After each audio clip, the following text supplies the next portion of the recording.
Ganon, thank you so much for being on the Basketball Performance Podcast. I really appreciate your time. Hey man, it's good to be here.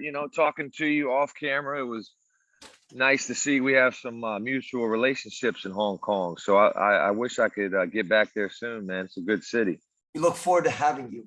But before I go and ask about your background, one of the things, I've been following you now for over 15 years. And one of the questions I've always had is how in the world did you get yourself to be able to shoot with your left hand just as well as with your right hand? That question doesn't come up till later. So you come out shooting literally right away. As a player, you're always looking for an edge.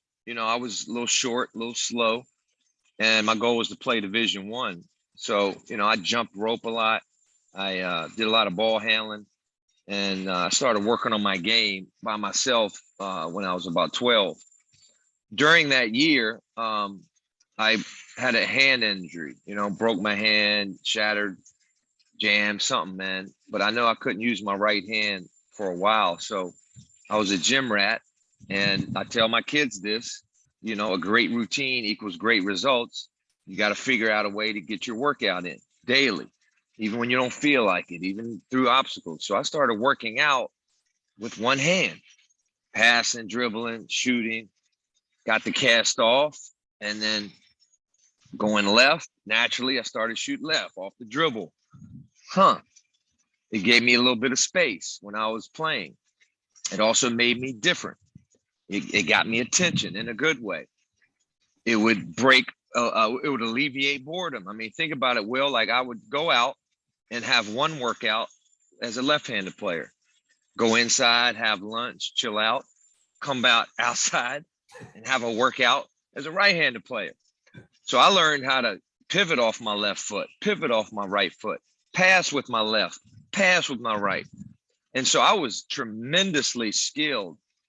And that gave me an edge to win a state championship, start on an all African-American team, play Division I. I had 31 Division I offers, and to be 6 foot and white and to get a Division I offer, you're looking at 0.001% chance, right? And I did it because of tremendous grit and the ability to be skilled and create space, not being crippled, if you will, going left and right. So from the age of 12, I've been able to do that. And now as a shooting coach or as a skill coach, they can't question me at all.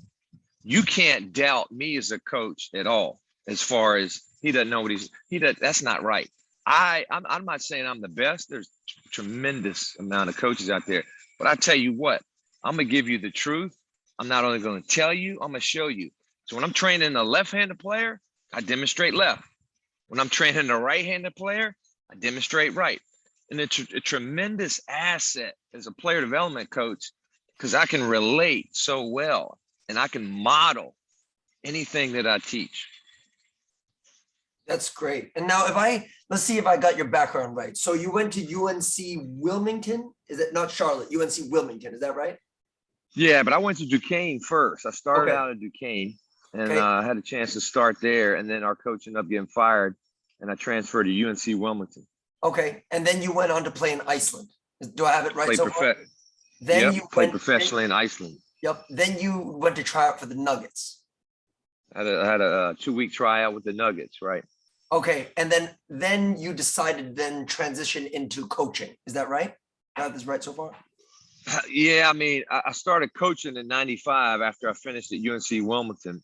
And then I didn't like coaching. I coached for 6 years, Division I and II. And then I ended up playing in Iceland. So I went to play after I experienced coaching. While I coached, while I played, that's when I started to dabble as a part-time business training. So I started training kids, as a side hustle in 1999. And then I made it official business, right, in the year 2000. Okay. And what was it at the time? Let me know, what was the landscape like in terms of people having extra sessions with private coaches or focusing on skill development? What was it like at the time? It wasn't. Right. it was like the wild, wild west, man. You kind of walk out into a prairie and you don't see any houses.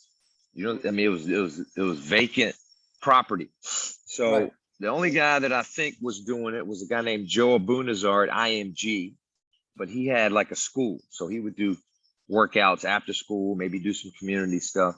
Dave Hopla, shooting coach, might have done some shooting lessons, but nobody did after school camps, travel training, work DVD workouts. Nobody did it as an educational consultant. And so uh, if I had to do it over again, I probably wouldn't have called myself a trainer. Mm.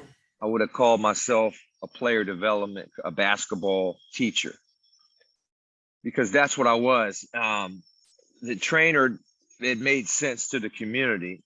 I mean, it was acceptable because there was a fitness trainer, there was a golf trainer, there was a boxing trainer.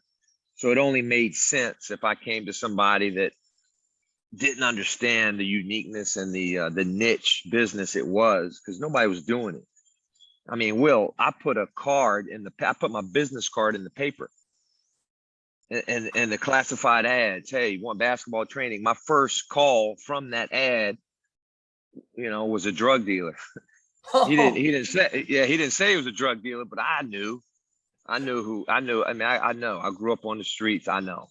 And so he was just trying to get ready for rec league and winter basketball. So I literally would go to boys club, to gym and ask people, hey, you want to train with me? And they would look at me, and like I was nuts. And I'd say, all right, well, let's play one-on-one. And if you think I got game, I'll show you how you can be better. And I would just kill these dudes. I mean, I was a former pro, right? Former D1 starter at 2 schools. I killed these guys. And that's how I got clients. Right. And what was it about the training industry that kind of caught your attention, and made you say, well, there's really something here, and then made you ending up falling in love with it? Well, that's the key, man. I didn't fall in love with it when I did it. I fell in love with it before I did it. Okay. Like I knew being an independent skill trainer was what God wanted me to do. I'm a Christian. I believe everybody has a purpose in their life. Everybody's created for a purpose. And I did a lot of soul searching when I came back from Iceland. I was out of commission for about 7 months. I had a tibial tendon injury that required me just to sit in my parents' house with a boot and just reflect on, all right, what am I going to do now? I have a master's, I have a pretty good playing career. I coached in college for about 5.5, 6 years. What am I going to do with all that? And it was either go into coaching high school and teaching high school, which I liked, or be this trainer, which I loved. Right? I love going out and working on the court all day. So that's what I loved about it, is you go out and you're on the court all day. As I got more mature as a human and self-reflective, it's like, hold up, man, I own my time.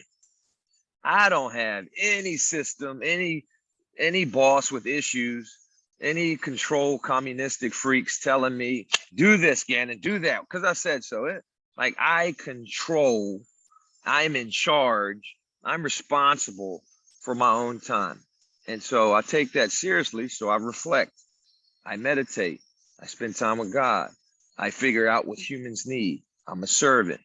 And so I think God gave me this free time because he knew I would make the most of it. So I enjoyed being a trainer on the court. I enjoyed the entrepreneurship of having time freedom. And then lastly, financial freedom. If I struggle financially in an area, go create a product that had value and go sell it. Man, that worked. Let me do it again. Where if you're not, an entrepreneur, you don't own your own business, you're stuck, not stuck, but you're under systems where sometimes your time and your finances are at a ceiling, right? They're not flexible. You can only go so high. Right. And anybody who's watched you in action or bought any of your DVDs, I mean, I just love your energy and the workouts. It's unbelievably infectious. And can you talk about the spiritual part of the journey and how it impacts your training? Well, I call it the 5 Ps. You know, as a player, if you're not right as a human, you're not going to be the best basketball player you can be. Now, I know this is my opinion, but just look at KD and Kyrie, 2 players that I've had a chance to actually be on the court with and work out. They're not right now. They're not the at the they're not the best version of themselves. They're struggling as human beings right now, right? And I'm not going to get into their issues. I just know they're struggling as humans. Therefore, they struggle as players. And so the spiritual part of our holistic model is very important because we show them, right? All right, you need peace. You need peace as a human being. You need to play with peace on the court. You need a plan. Right? You need organization. You need a plan. You need to know how to work on your whole self. With that, you need premonition, which is instinctive gut wisdom feeling to make the right choice, right? You need power, right? You need strength. You need energy, as you said. And the last one is, right, you need tremendous precision where you're efficient and you don't forget the details to be the best. So all those P's, in my opinion, my experience, research will tell you, you get from solitude, time away from all the technology, all the voices of your family, all the voices of your friends. And you need to connect with a higher power. For some people, it's Allah. For some people, it's the universe. For some people, it's evolution or the life. For some people, it's Buddha. For me, it's God and Jesus Christ. So it's prayer, it's meditation, it's going over scripture, it's listening to praise and worship music, and just God, you are good. And it's praying, it's staying still, it's having a notebook. Oh, that's a good thought. Writing. It's going out in life and being aware of people that are talking to you, interacting with you, that are giving you messages. For example, Will, I'll be real transparent. I'm torn right now between my profit and a nonprofit. I've been praying about God. I've been for profit, but man, there's some communities in my area that need my time. They can't afford me. Let me create a nonprofit so people can get on board with me and help God's mission. Well, you just said something off camera about, I have a nonprofit, but then I have a for-profit, and my nonprofit is helping these girls. And we just sent one to Emmanuel. Like, you don't think that was God telling me, Ganon, look, this guy, if this guy can do it, you can do it. Like, you know what I mean? So I've been struggling with being all in. If I do something, I'm all in. You don't see my business. You don't see me promoting a lot of junk. It's, hey, winning basketball, winning life. We teach you offensive development. We teach you holistic values, player development. That's it, right? We don't push products. We don't sell snake oil. And so I've always been struggling with, man, can I do nonprofit and for-profit, because I got a heart for kids and people that can't help themselves. So it's those 5 Ps, and it's getting players and coaches and parents to develop daily habits and routines to help their soul. And their soul is basically their mind, their will, and their emotions. And so when you connect your soul to your spirit, the spirit is the Holy Spirit. It's good, everything perfect and pleasing. It's perfect, but your soul is not. And it's intertwining the two, right? It's a daily thing every day, so that you go out with power, peace, premonition, precision, and a plan. Let's go, Will. We preaching, man. Let's go. Definitely. And the next question is going to just right off of what we were just talking about. How has your philosophy changed from where it is today to when you first started? Since we're on the spiritual side, let's talk about your perspectives on life first, before basketball even. That's a great question, man. Before I started training, I never knew that the mental and emotional side of the game was so hard for people. Because I'm not saying it was easy for me, but I was always driven. Maybe I was born with a drive, a passion. I see it in my two boys. You know, now we adopted a African-American girl. So my girl is adopted, right? We got her at age 5. She doesn't have that internal drive. My boys, right? My wife was a Hall of Famer. Will, a Hall of Famer in high school, college. Hall of Famer, man, in high school and college. She played professionally in Germany. She's won like she won 2 state championships in high school. She coached 2 years high school. So she's 2 for 2. All she knows is winning. She went to, she's never been assistant coach. She went to college, NAIA Division II, and then JUCO. She's never had a losing season. Like we have the genes of killers and, you know, champions. It's in my boys. They go out and do skill development in hockey, not basketball. They don't like basketball. They don't like baseball. We live right behind a baseball field, but they're driven, right, with hockey. And so I just assumed training. Oh man, watch me, be around me, and then they would have it, but they don't. When I get hit, when I fail, I've had many broken bones and unfair situations and racism when I grew up. I mean, my heart's been broken many times, Will. Stupid girlfriends, man. Stupid girlfriends, man. Heartbroken. And I bounce back, man. I'm like, all right, next day, let's go. Let's fight. You gonna knock me out? You better kill me. Let's go. I've struggled early on, and I'm still trying to connect now because kids are different, at transferring that fight. How do I transfer my competitiveness? How do I transfer my toughness? How do I transfer my communication, my charisma? How do I transfer? How do I teach my energy? I am on a constant quest for that, because out of the market research we've done since COVID, so we're talking 5,000, Will, over 5,000 coaches and parents that we've got feedback from.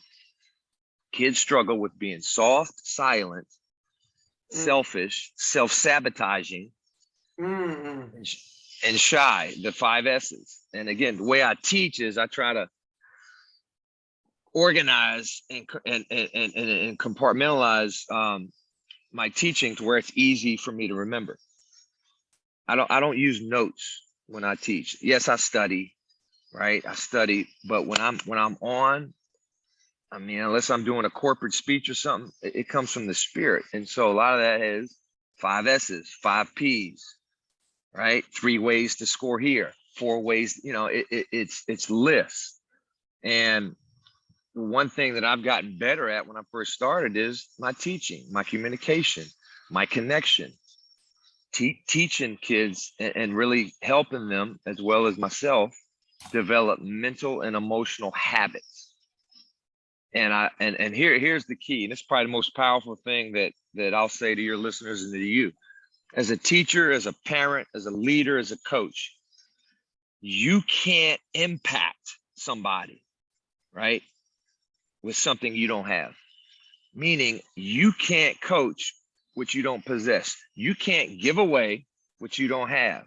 You might tell a person the right thing to do, the right way, it's the truth, but if you don't do it in your own life, if you never won and overcame fear in your life, then you can't teach and impact and change somebody's behavior by teaching them how to overcome fear. You might influence them, but you're not going to impact, you're not going to change behavior if you aren't given an authentic, right, connection, teaching, communication solution. For example, if I'm lazy, I can't teach my kids how to break laziness. I can't go on the court, right, and hey, we gotta work hard, and then off the court, I'm out of shape, I'm out of breath, I'm unhealthy. That just doesn't work, man. That's not consistency is greatness and truth. I can't go out and help a kid deal with anxiety in the game, self-sabotaging, bad body language, losing control, losing emotions. I can't go through the steps, solutions, and strategies with him on how to control your anger when every time that I get mad as a coach, I lose it. It doesn't work. It's hypocritical. It's an oxymoron. And so many coaches and trainers out there are trying to teach what they don't have. And what I'm trying to do is teach these coaches, all right, you want to teach team offense. Well, then you have to go study team offense. You got to study the breakdown, the part, the whole. You got to study how do people learn? Man, my kids just not learning. Well, how do you learn? Man, my kids just don't listen. Well, do you listen? That's why coaching, if you're a true teacher and you're a true coach, you'll never get stale and you'll never get bored, because every week, every year, every opportunity, right? There's opportunities out there where you can go and learn. Like when you're teaching kids, you're actually talking to yourself. If you're really into teaching kids, you're like, shoot, you're talking to yourself, because if you don't do it, you're not going to change it. And people might agree, no, I'm just telling you. I'm just telling you. Impact, man. And again, Will, here's what we do. People say, oh, you're the greatest. You got all these followers. I really don't. Here's what gets me excited. Here's what fills my bucket. Here's what fills my ego. When somebody gives me a testimony, words of affirmation. I guess since 2016, we started to save all our testimonies, files, praise reports. Ganon, when I was at your camp, it was awesome. I felt, Ganon, when you kicked me out the gym, I was mad at you. But now guess what I'm doing? I'm a CEO of a company. That was the best thing that happened to me when I was 17. You gave it to me like it was. Man, thank you. God bless you. You impacted my life. Like, we get those, Will, daily, 6, 7 of them daily. Hong Kong, Philippines, Israel, LA, Chicago. Like I do emails, and I just wrote one on Lyle's kid, right? That I trained in 2005. He was at my camp for a week. He never forgot that camp. Now he's the social digital marketer for Washington Post. They had no digital following when he started. Now they have 11 million Instagram followers. So it's like now he's like winning all these EB awards, and he's going to tell me, again, at your camp, like we have like a stack this big, videos, texts, emails. We save those, right? That tells me, hell, my words have weight. What I'm saying is the truth. I don't question myself. I don't let anybody have the power to make me feel inadequate when they're questioning me. Forget that. That's real. I'm going to make that treasure box bigger.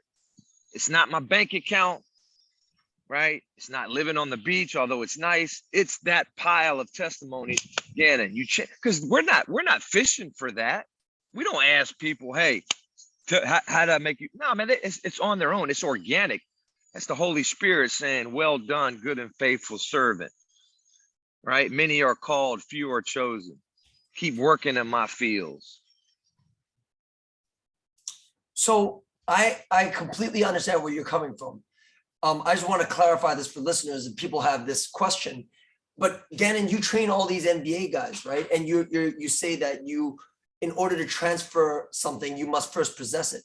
But you work with some of the best NBA players in the world. I mean, like, how do you influence someone like, I'm just going to say, an Amari Stoudemire, when we, like, mere mortals don't have that kind of athleticism? How do you still influence guys at that level? Well, you said it, Will. Yeah, I don't have Amari's athleticism or vertical leap. I'm not training them on that.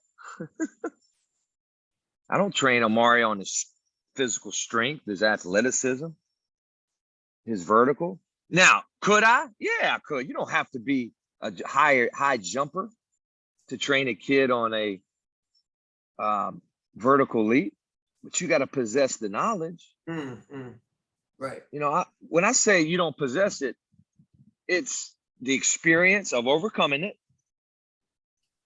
And whether you overcame it or not, you got to teach in conviction of the truth. Basically, it's the truth. Right.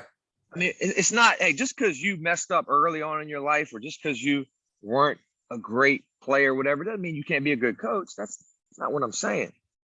But what I'm saying is you got to know without a shadow of a doubt, every basketball question, every life question that they have, or every problem they're going through, like, you got to have the answers. You got to have the answers to the test. And if you don't, just tell them, look, I don't know how to do that, but you know what? You've made me better. I'm going to go out and work on that. So with Amari Stoudemire, I got him in 2008. If I had him in 2001, I probably wouldn't have connected with him because I had no clue how to train an African-American 6'10" NBA Rookie of the Year. I just started training. But I knew that I wanted to be a coach. A coach can teach the ODC. A coach can teach offense, defense, and culture. And so I studied to coach every position, whether it's a team or coach. And with Amari, all right, again, here's what makes me a little bit more elite than other coaches. Amari couldn't shoot the three. I could shoot threes with both hands.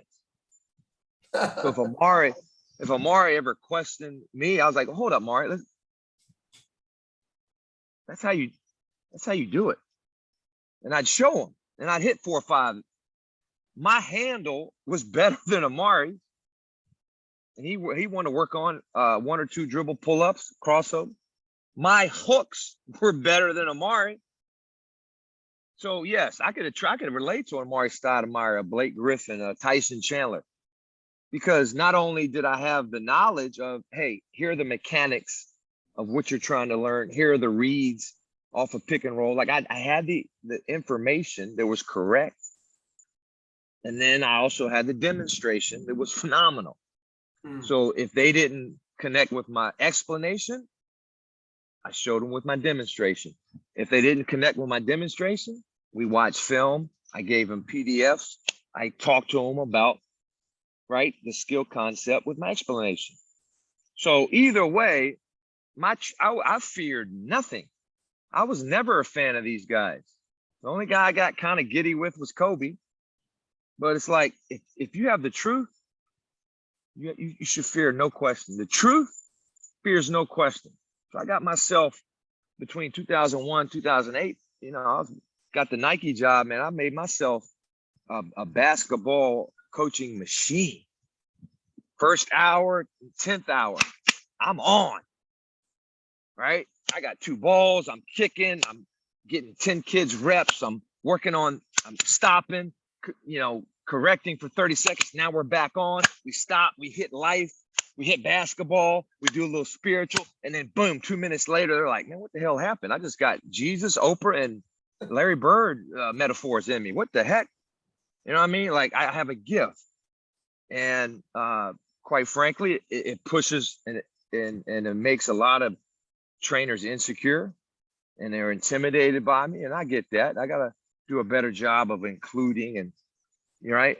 But a lot of my passion, thank God, it's my 21st year of business.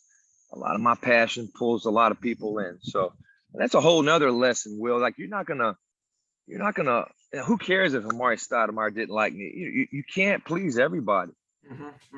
Martin Luther King said, it's not what you're called, it's who you answer to. Like, who do you answer to? That'll help your security. That'll help your self-esteem. That'll help your clarity on your path. Because to me, I answer to God. I answer to my wife. I'm responsible for my kids. I'm not saying I answer to my kids, but I'm responsible to hear them out. Right?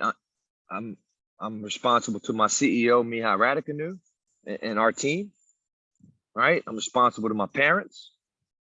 And then if I got a kid, a parent, or a coach right in front of me, and that's my work for the day, I'm responsible to them. Everybody else, I got to filter. So if Pat Riley called me, all right, I'll give him some time. That's Pat Riley. He's earned that. But if he's off, I'm not doing what Pat Riley said just because he's Pat Riley. Pat Riley doesn't know my life. He's just seeing something he saw on social media. And a lot of people that have given me criticism are from people that saw me on social media. Like, you have no clue, man. Come walk in the shoes with me. Come watch 3 hours a week with me, and then make a decision on, am I good for the game? Am I good for kids? Can I teach life and basketball? Come on, man. You know what I mean? And so when you challenge people to come watch you play, even in like, hey, I did this early on in my career with social media. Guys would say, oh man, you can do all those drills against cones, but you can't play. I would text them right back or message them right back. All right, well, here's my address. 128 Pocahontas Place, Hampton, Virginia. Here's my cell phone number. Let me know when you're around. We'll go 1-on-1. We'll go 2-on-2. You know what I mean? And it's that kind of like fight that circle back. Will, that's what these kids are missing, man. Right? If somebody challenges you, you don't fight them with violence or hate. Martin Luther King, you fight violence and hate and poison with education. Educate them, compete with them respectfully, right? Go at them, debate. Stephen A. Smith, love Stephen A. Smith. KKK probably got a hit on Stephen A. Smith. I love Stephen A. Smith. Educated Black man, not success is colorblind, gender free to him. He calls it like he competes. He goes at people with the truth. Love Stephen A. Hall of Famer. That's what I do. Right. And that's what coaches and kids need to do, man. I got a kid now in Maryland, man. Like he wants to quit basketball after 15 years because he ain't playing. I'm like, man, you just got to fight. Figure out why you're not playing. Work on that. And then every time you're in front of your coach, be so good that he can't ignore you. Easier said than done. Right. Easier said than done. But I'm just telling you, man, it's that spirit that gives life. And that is the hardest thing to teach. I possess it 100%. I possess it. I just struggle at trying to teach it the best way I can teach it. Can you infect people with something that they don't want? Meaning that if I'm like, I just don't got it. I don't have that drive that you have, again. And I don't even know if I really want it. Can you give them something that they don't want? Ultimately, if they make the choice to say, hey, let's try. And I know that their heart and mind is totally open and they commit to X amount of time. Yes. Okay. Yeah, you can influence. I mean, if you don't think as a human being, you can change behavior or you can change lives, you're so sorely and solely underestimating what God has put inside you. Yeah. As a human being, take God out of it. We're all given gifts. We all were made from a powerful maker that created the earth and the universe. And look what human beings have done. Right. Solar power. Look at this thing, man. We're talking in Hong Kong. I'm in Melbourne. Like, that's human beings, man. When I grew up in the 70s, this right here would cost $3,000. Yeah. Over the phone. It's true. It's true. I mean, that's crazy. So look at basketball. You got the Joker making 7 foot, making passes. Like, shoot, like, come on, man. So, yes, if they commit and say, you know what, coach, I'm gonna do everything you tell me to do. I'm gonna do it with all my heart. I'm only gonna do it for a month. If I don't see changes for a month, man, I'm retiring. Cool. You got to get them to commit and take quit out of the equation for an X amount of time. Well, hey, Will, it's got to be more than a month, man. You got to give me 6 months. No, I ain't giving you 6 months. Well, then you need to quit. I can't help you. I'm not good enough. I'm not good enough as a coach. You need to give up basketball and give up me. I can't. I'm not good enough. Sorry. So yes, if they make the choice, yes, they can change. If they don't make the choice, no. You can't control their effort and attitude. They do. So they got to make that choice. They got to commit. And then if they do that, man, I can help them because I'm good enough. I'm self-aware. You can't fool me. I'm a real one. Will, the real ones always expose the pretend ones. Like your wife, if she's a real one, she'll know when you're different. She'll know when something's off. Man, because she's a real one. She ain't a fake trophy wife. Like, she's committed to you, man. And that's the way coaching should be, man. If you get a kid for 6 months, a year, you once a week for 12 weeks, absolutely. If he's willing, you can change him because you'll hold him accountable. No, I said do this, you didn't do this. Hey, I'm paying attention to you. I don't like your attitude. Last week you were here. Now you're like, what's the deal? Like, real coaches are present. Real leaders are self-aware. Real leaders are able to tell the truth without breaking hearts They only break the habits. Like it's a skill you got to develop. I mean, I've been a leader ever since I was 15 years old. I was a leader of an all-black basketball team as a white point guard. I was a leader at Duquesne where I was a freshman and I was trying to lead seniors. They were smoking weed, fighting, and disrespecting girls. Coach got fired. I got the leadership award at UNC Wilmington. I got the leadership award for my conference. I beat out guys at Richmond, Old Dominion, George Mason, William and Mary, right? East Carolina. I was a leader in Iceland, only American over there coaching the Icelandic team where I was the best player. So I had to explain to them, look, I'm gonna get all the shots, guys. I'm the coach. I'm the best player. I got to get all the shots. You know what I mean? So you have to get reps. And if you get reps, if you learn to be self-aware and tell the truth and love on them through the hard, hell yeah, you can change. How is your training philosophy different from, say, when you had the street moves and the Superman DVDs? How is your philosophy on basketball training different today from when it was back then? That's a good question. Back then, I did more of a here's the drill, here's the move. Now it's here's the drill, here's the move, because when the defense does this, you do this. So I explain more of the why. I'm doing more of when and why in relation to the defense. And I do a better job of, hey, here's the workout. This is how it applies to the game. I try to do a better job of self-explanation of relating the drill to the game skill. Okay. And what advice would you have for young trainers who are starting out and are aspiring to be like someone like you? Loaded question. I mean, there's 15 things, Sure. 20 things. I would say off the top of my head, number one, have a clear vision of who you are and what that means. What does a trainer mean? Like, what's your two main jobs as a trainer? All right, you got to know that. And then be well-rounded, be well-rounded where you can help, kids with many problems, or, you're able to help everybody. All right, this kid has a defensive problem. All right, you can help him.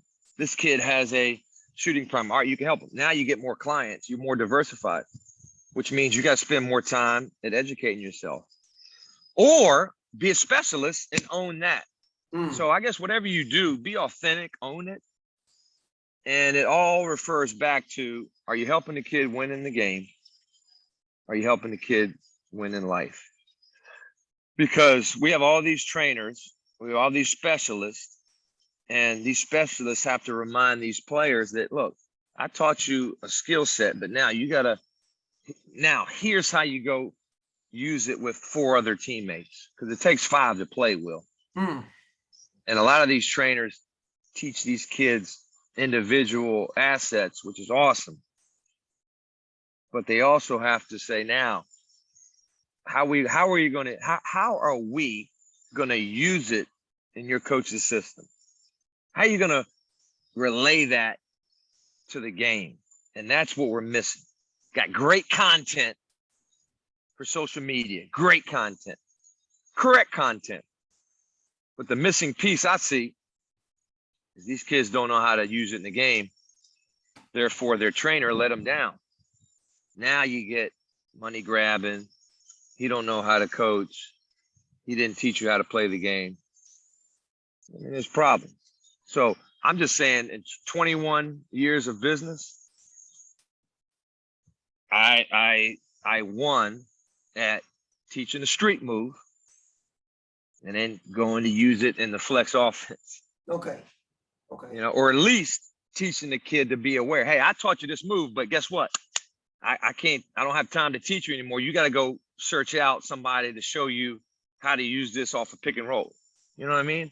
Right. Like it just address the uncomfortable elephant in the room, whatever you want to call it. Just let these kids know, hey, look, what I showed you is only a small piece. For example, Will, it's a huge issue I'm dealing with now. I got a lot of kids that work hard. Parents come to me, man, my son's working hard, man. He's working hard. He's just not playing. He's so disappointed because he's just not playing. I know. So why he's got to do the other 4 things?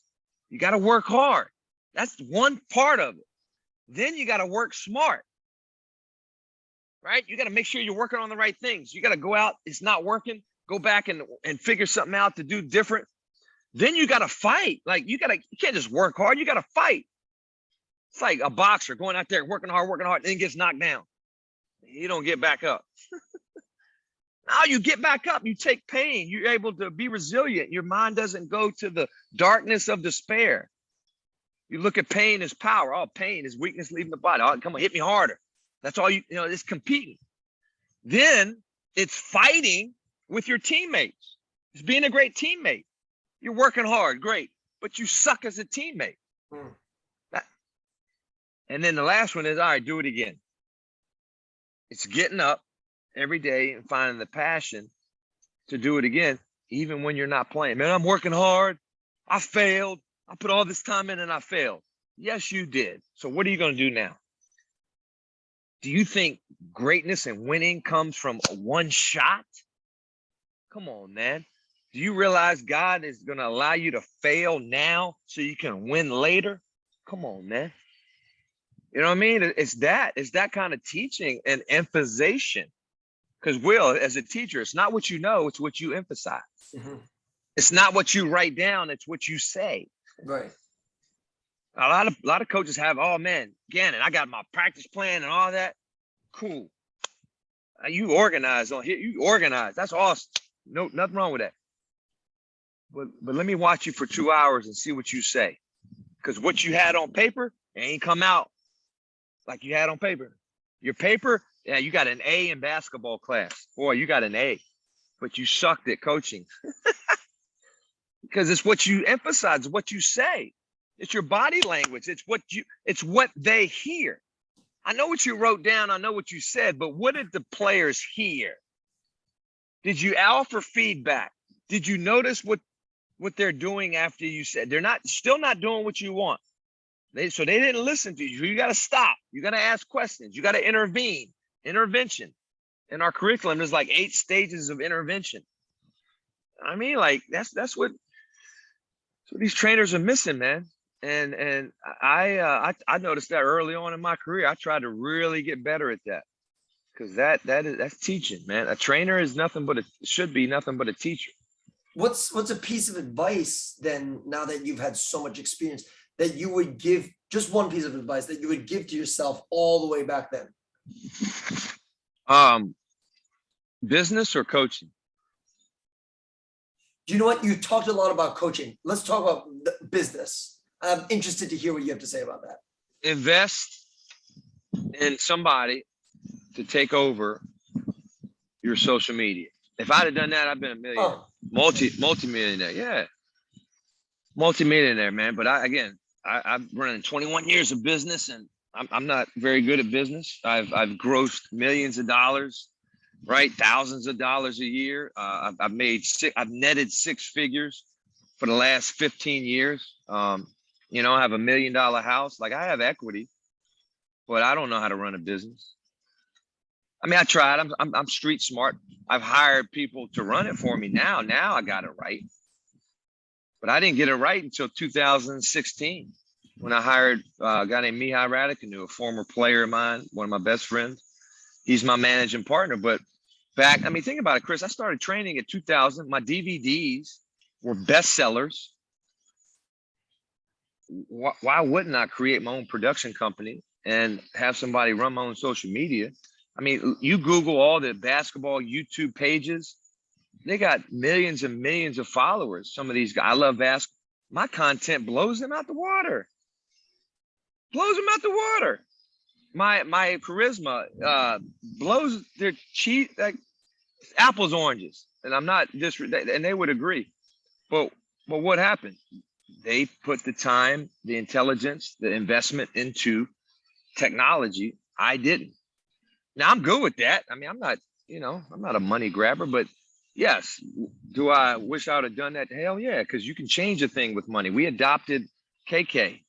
with money. If we didn't have money, we couldn't adopt my daughter. We fostered, since we moved into this house 6 years ago, we fostered about 12 kids. Some a year, some 2 years, some 6 months. I mean, we saved those 12 kids' lives, man. One of them was pregnant. She's homeless. Come on, man. Money can change a thing. So hell yeah, I wish I would have taken a little bit of my money instead of put it into Edward Jones, right? Some IRAs. I wish I would have given about 100 grand into this digital company. I'm like, yo, take it. You can have 30%. Hell, you can have 50%. Take it, direct me, use my man, we'd have been on paper retired. Gotcha. So I would say that respect the business. Definitely. Think about how you can scale.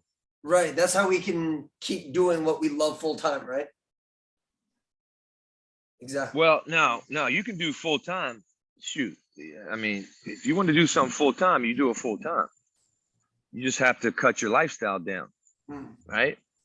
Like maybe it's living in an apartment, maybe it's renting, maybe it's eating peanut butter jelly sandwiches. I don't know, but you can do something full time if you have a purpose and a passion.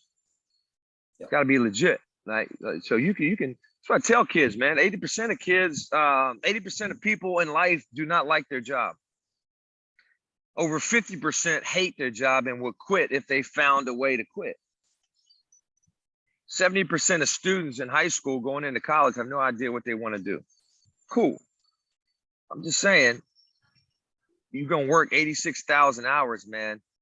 You might as well figure out what you would do for free and then make a job out of that. That's what I did.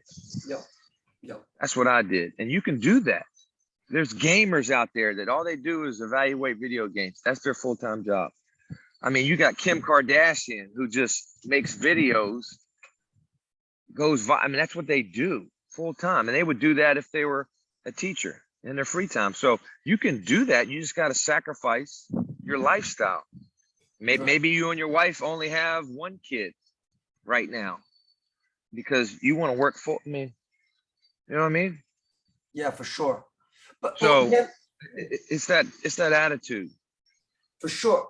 To switch back to basketball again, and the off season is coming. Obviously, it's about to be summer. What kind of advice do you have for younger players looking to get a lot better this off season? What should their schedule look like? I mean, for you, what was it like as a kid? Great question. During the summer. Yeah, great question. So if you want to be a better player, high school and below. Yep. 5 days a week, you got to be able to go at least 2 hours on your skills. 5 days a week, 2 hours on your skills. Every other day, twice a week, weightlifting. 3-4 times a week, flexibility, stretching, at least 20-30 minutes. Recovery, meaning your 8-9 hours sleep, your hydration, water, masseuse, if you foam roller. It's nothing that too expensive. I mean, you could do it on your own. And then you got to be able to play 1-on-1, 3-on-3, 5-on-5 at least 4 or 5 times a week. So 4 or 5 times a week, you're getting 2 workouts at least.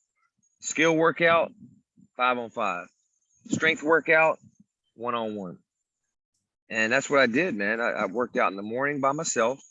And then in the evenings, I went to go play against older adults, tough neighborhoods where I was the only white guy. And, I had to fight for my reputation. I had to fight for a run. I had to fight to get the ball. I had to beg guys to pick me. I was on edge, Will, man. Like, you can't tell. I was on edge. I was always fighting, trying to compete. You know what I mean? Trying to bring the best out of others so they could give their best to me so I could get better. I'll talk junk. That's what kids got to do. They got to manufacture, right? That kind of environment. You're probably the perfect person to ask since you pretty much, I would say you're one of the pioneers of this field. Have you seen that basketball is more and more leading to workouts rather than actually playing basketball? Do you feel like some people are misunderstanding that working out is just as important as playing basketball, but you have to have both in order to be successful? Yeah, when I was growing up, kids played too much. Now kids work out too much. Right. So it's flipped. And as you said, you have a balance. You got to do both. You got to go against cones, right, to get the mechanics, and then you got to go against bones, make sure, you know, your moves work and you know how to play the game. What do you think is a good ratio for, I mean, working out to, I mean, just a rough estimate of Well, working I out said that, you know, work out in the morning, play at night, or Okay. work out at night, play in the morning. You know, for pros, it's different. For like Kobe, he never played during the summer after about 8-9 years in the league. Right. You know what I mean? Amari Stoudemire, you know, when I worked him out for 3 summers in a row, he never played pickup during the summer. He was always on the track, weightlifting, in the gym with me, stretching. Right. Trying to You know what I hone mean? their craft. Trying to hone. Yeah. Well, Ganon, you've been unbelievable with your time. I just one more question here. What's the impact that you would want to leave on the industry, as well as the impact that you would want to leave on the world? Well, it's another good question. You know, the industry, man, just help kids with their life and basketball. It's real simple. You know, and under those 2 categories, you got little, you know, subcategories. Well, here's a winning basketball player. And if you're a specialist, you just teach moves, you know, figure out how you can also teach him how to use that in the system, how to be a great, maybe you teach him moves and how to be a great teammate. Like you can do both, right? If you watch one of my workouts, there's probably 4 or 5 life skills that I've talked about, you know, as well as the 1 or 2 basketball skills. So be intentional, man. You know, don't just get the kid to like you, get the kid to have a great time, you know, positive with the kid. That's great. Also, man, you know, stir up his internal drive. Like look, all these kids want to be great. All these parents want their kids. I just want my kid to be the best he can be. Cool. Right? You can be the best or you can be comfortable, but you can't be both. Right? You can be great or you can be comfortable, but you can't be both.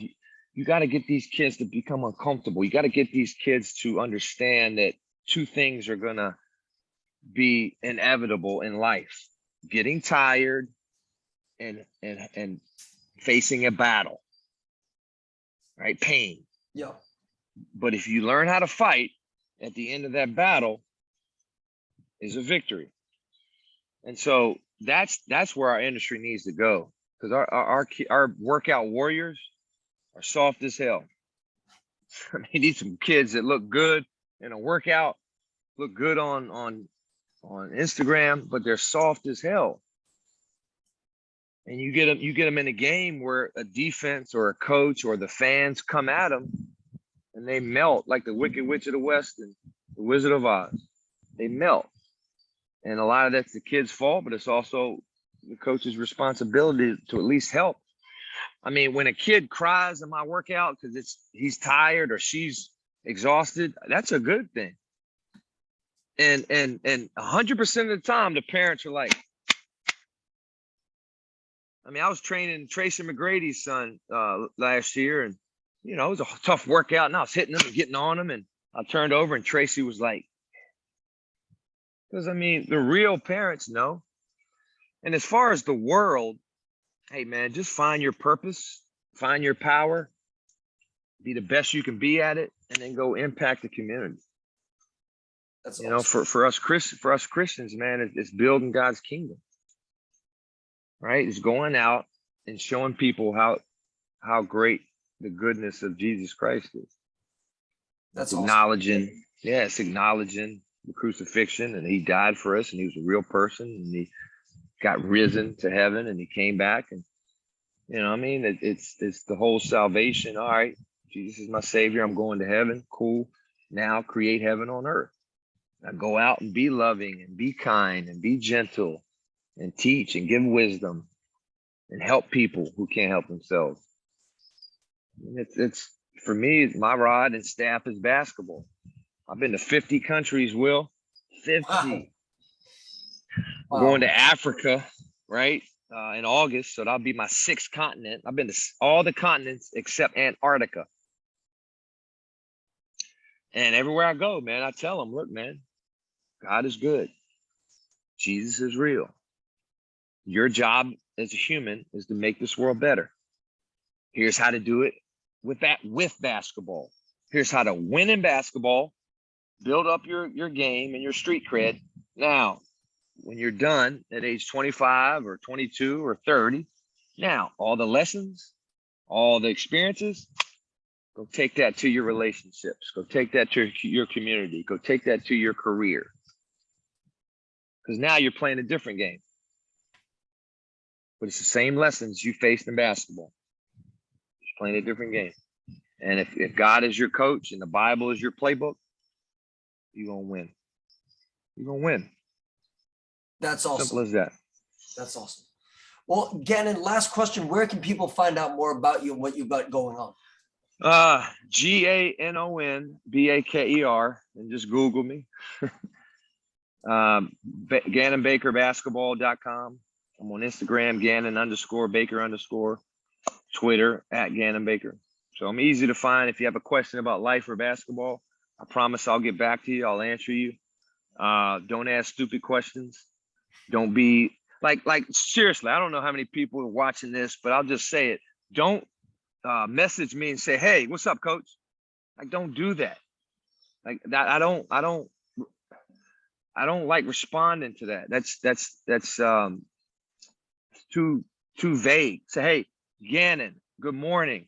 How are you, sir? I have a question. Here it is. What do you think? Like, that's what I want.